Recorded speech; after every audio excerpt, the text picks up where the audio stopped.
Hoy contamos con la ayuda del doctor en Economía Daniel Lacalle, autor, entre otros libros, de Libertad e Igualdad, que tuvimos oportunidad, además, de presentar en este mismo espacio. Muchas gracias por atendernos. Muy buenos días. Muy buenos días, ¿cómo estáis? Bueno, ¿estamos hablando de un acuerdo histórico o no? Sí, es un acuerdo histórico en el sentido de que vuelve a mostrar que la Unión Europea funciona a pesar de las críticas y a pesar de las diferencias. Es un acuerdo que no ha sido nada fácil. Como estaban comentando hace un momento, uno de los grandes problemas era los escollos que se generaban ante la falta de credibilidad de algunos de los países. Hombre, yo creo que ahora mismo lo que tenemos es un acuerdo que no va a ser la solución de la Unión Europea, ni mucho menos va a garantizar que se eliminen los enormes déficits en los que estamos incurriendo. Recordemos que España, si vemos toda la cantidad que va a recibir, una parte va al sector privado, otra parte va al sector público, pero ni de lejos, por ejemplo, se cubriría el déficit del año 2020. Por lo tanto, se van a tener que hacer muchas reformas, se van a tener que hacer reformas de calado. Y además es muy importante entender que el proceso de concesión de los fondos es un proceso lento y además un proceso que incluye el posible veto de algunos de los Estados miembros. Por lo tanto, como decía Javier hace un momento, tendremos que presentar proyectos serios, tenemos que presentar proyectos rentables, tenemos que presentar proyectos que fortalezcan la competitividad y el empleo. No va a ser esa especie de enorme cantidad de regalos que nos estaban intentando vender desde el gobierno, que en cualquier caso nunca iba a ser, ¿no? Señor Lacalle, al final son 140.000 millones, de los cuales 72.000 millones serán ayudas a fondo perdido. Esto, traducido a nivel del común de los mortales, ¿qué significa? Ayudas a fondo perdido son subvenciones, pero las subvenciones vienen con condiciones. No son subvenciones para cualquier cosa, ni tampoco son subvenciones sin ningún tipo de condición. Hay una serie de condiciones que se van a implementar en cuanto a fortalecimiento de la competitividad, mejora de las cuentas públicas, reducción del déficit estructural y fortalecimiento del empleo. Esas subvenciones, además, esto es algo que tengo que repetir con cierta frecuencia, porque parece que fueran a ir todas al sector público y sobre todo al gobierno central. No, la gran mayoría se supone que tienen que ir a las empresas que están sufriendo ante la crisis en la que estamos ahora mismo metidos, ¿no? Por lo tanto, es muy importante entender que para la concesión de estos fondos, el gobierno tenía que estar trabajando ya hace tiempo, lo están haciendo los italianos, lo están haciendo en Grecia, lo están haciendo en Portugal, y tenía que estar ya trabajando en presentar proyectos. No nos va a llegar un cheque que ponga gástelo en lo que quiera. Vamos a tener que presentar proyectos rentables y proyectos orientados al crecimiento y el empleo. Se nos dice también que por primera vez en su historia la Unión Europea se va a endeudar para financiar un estímulo económico extraordinario como este que estamos hablando, y eso se vende como un gran triunfo, el endeudarse. Explíquenoslo. Bueno, no es un gran triunfo. Tenemos que tener en cuenta que la Unión Europea se puede endeudar exclusivamente gracias a una cosa, que es a que el sector privado lo sostiene. O sea, la Unión Europea no se endeuda de la nada, se endeuda con los fondos de los ciudadanos, de las empresas y con los ahorros de los ciudadanos del futuro. Endeudarse más ahora mismo tiene que verse, por lo tanto, como una oportunidad para fortalecer la economía y después reducir esa deuda, no como un éxito. No es un éxito endeudarse. La Unión Europea va a llegar a un nivel de deuda de más del 100% del Producto Interior Bruto a nivel conjunto, y España va a superar el 130% en las estimaciones que tenemos, ¿no? Por lo tanto, nada de eso es positivo. Los que dicen que endeudarse es positivo y que como el coste es bajo no pasa nada, cometen un grave error. Más deuda significa menor crecimiento, menor productividad y por lo tanto menores salarios reales. Por lo tanto, tenemos que salir de la espiral de deuda lo antes posible. Todo el mundo entiende que esto es un acuerdo para atender a una crisis sanitaria y económica muy importante, pero no puede ser una panacea para mantener y perpetuar desequilibrios estructurales. Había una resistencia muy fuerte por parte de algunos países del norte, liderados por Holanda, con Mark Rutte. ¿Qué ha hecho finalmente que sí se haya podido llegar a este acuerdo? ¿En qué han cedido estos países o en qué hemos cedido los otros? Todo el mundo ha cedido un poco. En lo que han cedido los mal llamados países frugales, yo los llamo los países responsables, estamos hablando de Suecia, Dinamarca, Austria, Holanda, etcétera. En lo que han cedido ha sido, primero, ellos van a contribuir menos al presupuesto comunitario. Segundo, van a tener derecho a veto en la Comisión Europea y en la Comisión de Economía y Finanzas de la Comisión Europea para los fondos que se vayan a entregar. Y tercero, la importancia de la condicionalidad, de que todas las ayudas y préstamos estén sujetos a reformas estructurales. Yo creo que eso ha sido, digamos, en lo que han ganado. En lo que han cedido ha sido en la cantidad. El fondo total siguen siendo 750.000 millones. Son más préstamos y menos subvenciones, pero siguen siendo 750.000 millones. En general, los países llamados frugales han conseguido más de lo que ellos exigían que los países, digamos, que piden, no sé cómo llamarlos, no es tampoco despilfarradores, porque no son, pero yo creo que lo que ha ocurrido es que, bueno, por lo menos lo que se ha mantenido es la cantidad de 750.000 millones. Si le parece, vamos a escuchar al presidente del Gobierno esta misma mañana, en torno a las 7 de la mañana, después de esa reunión al final maratoniana que ha tenido como consecuencia el acuerdo. Vamos a escuchar algunas de las frases que ha dicho. De los 750.000 millones de euros de recuperación, del Fondo de Recuperación, 390.000 millones de euros serán en modo de transferencia al conjunto de países de la Unión Europea. Y aproximadamente 360.000 millones de euros lo serán en préstamos. La Comisión Europea se endeudará por primera vez en su historia para financiar programas. Esto es lo inédito también de lo que estamos viviendo, de lo que se ha aprobado hoy. No solamente la movilización de recursos históricos, como lo que he dicho antes, sino también que la Comisión Europea se va a endeudar por primera vez en la historia para financiar estos programas. Bueno, creo que tenemos alguno más en torno a lo que va a percibir España. De esos 140.000 millones de euros, 72.700 millones de euros serán en transferencias. El resto serán en préstamos. Por tanto, 140.000 millones de euros aproximadamente, el equivalente al 11% del Producto Interior Bruto español en el año 2019, y de ellos 72.700 millones de euros en transferencias y el resto en préstamos. Cuando haya un incumplimiento flagrante de un país en la ejecución del Fondo de Recuperación, cualquier otro país podrá solicitar de forma motivada un debate político en el seno del Consejo Europeo. Pero seguirá siendo la Comisión quien tenga la capacidad de ejecución de ese fondo. En resumen, se mantiene, y esto es lo que ha defendido el Gobierno de España en todo este debate, ese necesario equilibrio institucional entre la Comisión Europea y el Consejo Europeo. Bueno, el presidente del Gobierno hablaba precisamente de una nueva gobernanza. Señor Lacalle, precisamente hacía usted referencia a esa cláusula de control, ¿no? Ante un incumplimiento, cualquier país dice, bueno, vamos a revisar las condiciones porque algo se está haciendo mal.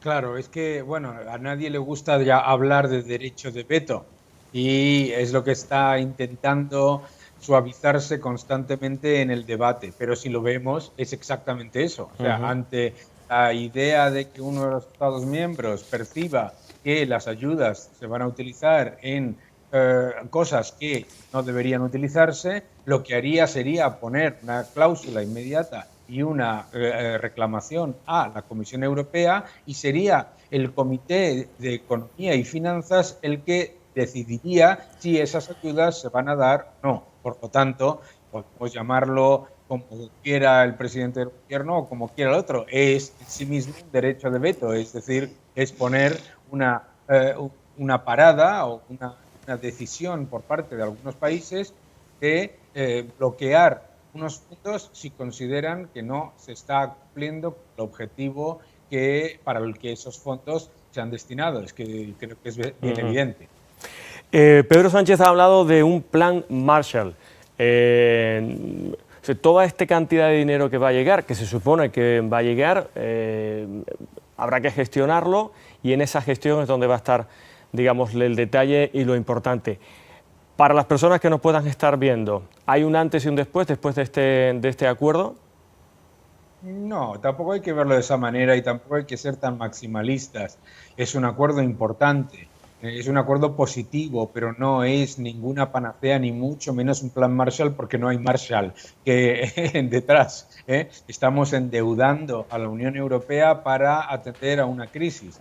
Todos estamos de acuerdo en que eso es un plan en el que hay que hacerlo bien y hay que hacerlo de manera muy eficiente, porque si no generará mayores problemas. Tenemos el ejemplo, por otro lado, no se puede hablar de sin precedentes, histórico, etcétera. Tenemos el Plan de Crecimiento y Empleo del 2009 de la Unión Europea, que fue un fracaso muy importante. Tenemos el ejemplo del Plan Juncker. Por lo tanto, no tenemos que estar constantemente utilizando, digamos, un poco de demagogia en muchos casos. Esto es un plan importante, es un plan necesario, es un plan que puede estar bien instrumentalizado, y ahora lo que hay que ver, como comentábamos antes, son los detalles y en qué se va a utilizar ese dinero. El riesgo de mala decisión de inversión no es pequeño.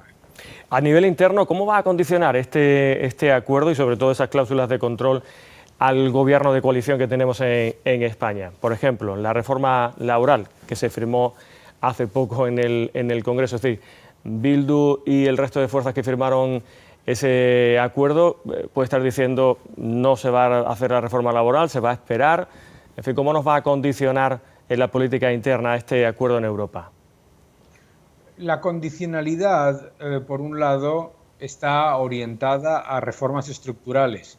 Esto es muy importante porque se tendrán que hacer ajustes y se tendrán que hacer mejoras de la competitividad de España. Pero lo que más me importa a mí es, precisamente con respecto a esas amenazas, es que en la condicionalidad está también la imposibilidad de las contrarreformas. Esto es muy importante, porque muchos de estos gobiernos en los que hay una coalición con partidos radicales, lo que están intentando es utilizar este entorno para introducir contrarreformas. Las contrarreformas, precisamente, esa cláusula de control y esas cláusulas de, digamos, monitorización de los fondos, son las que impiden esas contrarreformas por parte de los más radicales.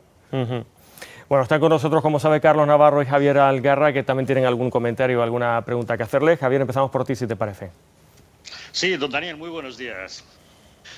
Vamos a ver, está claro que Pedro Sánchez viene a España y trae dinero bajo el brazo, pero trae también una reprimenda de los socios europeos que le han dicho que no se fían de su gobierno. Su gira por los socios ha sido un desastre y finalmente viene. Pero de los 140.000 millones, la mitad serán préstamos que se deberán devolver. La otra mitad, que son esas transferencias que llamamos a fondo perdido, como usted bien ha indicado, son con carácter finalista. Deberá ser la comisión la que apruebe cada uno de los proyectos. Pero respecto a las reformas estructurales de las que usted habla, a las condiciones generales que nos ponen, más allá de que no dejen revertir la reforma laboral y que haya, a lo mejor, que reformar el sistema de pensiones en España, ¿nos va a poder exigir la Unión Europea algún tipo de recorte en gasto político que sin duda en nuestro país está disparado? Nos van a exigir que cumplamos con las recomendaciones de la Comisión Europea, que ya nos escribió una carta en el año 2019 diciendo que el aumento del gasto era 4 veces superior al recomendado. Seguro que van a hacer eso. Seguro que va a haber una, no voy a decir imposición, pero una recomendación seria de reducir de manera importante el déficit estructural vía gasto. Ningún país que haya ido a la Comisión Europea con propuestas de aumento de gasto y aumento de impuestos ha recibido el beneplácito o el apoyo por parte de la Comisión Europea. Siempre tiene que haber una reducción en gastos innecesarios. Yo lo que espero es que el gobierno sea serio y que lo implemente. Carlos Navarro, cuando quieras. Sí, buenos días, señor Lacalle. El gobierno andaluz, le pregunto en clave andaluza, prepara un decreto para captar grandes inversiones de acuerdo con el modelo de financiación de colaboración público y privada. ¿A usted qué opinión le merece este modelo? ¿Quizás es el más adecuado o no en estos momentos? Bueno, en estos momentos es un modelo perfectamente factible. Lo que tenemos que orientar cuando se habla de colaboración público-privada, tenemos que tener muy claro que los proyectos tengan rentabilidad económica real. Muchas veces en lo que nos hemos equivocado en este país ha sido en llevar a cabo proyectos que cuando se introducía el apoyo público se pensaba que se podían hacer proyectos que lo que iban a generar eran pérdidas, ¿no? Y hemos tenido casos pues, de ciudades de innovación, etcétera, que han funcionado. Yo creo que esos proyectos se tienen que hacer y la colaboración público-privada en ese sentido es esencial, pero tienen que estar orientados a generar rentabilidad económica real desde el momento uno y a tener escenarios claros de refinanciación en caso de que fallen. Señor Lacalle, aprovechando que está usted con nosotros, más allá de lo acordado ayer en Europa, estamos viendo cómo hay un elevado número de rebrotes preocupantes. Hablamos de la pandemia como si prácticamente hubiera pasado y estamos muy lejos de haberla pasado. Hay que tener una responsabilidad ahora individual muy importante. En términos económicos, hay quien habla de confinamientos selectivos. ¿La economía española está preparada para escenarios, en fin, recientes? No, claramente no. Si España entra en un proceso de confinamientos selectivos o confinamientos de cualquier tipo, como estamos llamando, sería un impacto enorme en la economía. Estamos ya prácticamente a finales de julio, la temporada turística es un absoluto desastre en muchísimas regiones. Yo hablo con empresas todos los días y están hablando de una caída de beneficios de mínimo 33-34%. Yo creo que lo que tenemos que, por lo tanto, es preparar protocolos muy urgentes para mantener el tejido productivo funcionando cuando haya un rebrote importante. Y para eso no hay que inventar nada ni esperar novedades del gobierno. Lo que tienen que hacer es copiar lo que está haciendo hoy, mientras estamos hablando, Singapur, Taiwán, Corea del Sur, etcétera. Los países que están liderando en la gestión de la pandemia y además manteniendo su economía mejor. Por lo tanto, la economía española no se puede permitir otro problema como el que se generó, un absoluto desastre, como el que se generó entre marzo y abril en octubre y diciembre. Porque entre octubre y diciembre lo que nos encontraríamos entonces es ya con una depresión económica. Lo que tendríamos que hacer, por lo tanto, es introducir ya y urgentemente protocolos en todas las empresas y en todos los negocios para que puedan funcionar lo mejor posible en un entorno que en cualquier caso va a ser complicado. Usted conoce bien Estados Unidos, mucho se ha hablado de la gestión allí de la crisis y de las consecuencias económicas. ¿Cuáles son las recetas que podemos intuir que están aplicándose allí? Bueno, en Estados Unidos lo que está ocurriendo es que están subiendo el número de casos porque lo que hay es una utilización de tests masiva. Eso es absolutamente esencial. La otra parte que debemos aprender de lo que está ocurriendo en Estados Unidos es que las medidas de confinamiento no funcionan cuando tú tienes una economía como es la de Estados Unidos o la de España o la de la Unión Europea que tiene un 70% de componente de servicios. Y eso ocurre en todas las economías desarrolladas. El tercer factor que debemos aprender de Estados Unidos es que son las administraciones más cercanas al ciudadano las que mejor saben cómo organizar las cosas, que cuanto más se centraliza, peor. Entonces, la economía norteamericana se está recuperando de manera importante, se está recuperando el empleo, pero lo que nos está mostrando es que no es una recuperación nube, que es mucho más difícil y prolongado de lo que esperábamos. Daniel Lacalle, doctor de Economía, autor de, entre otros libros, Libertad e Igualdad, muchas gracias por atendernos. Muchísimas gracias, siempre un placer. Gracias.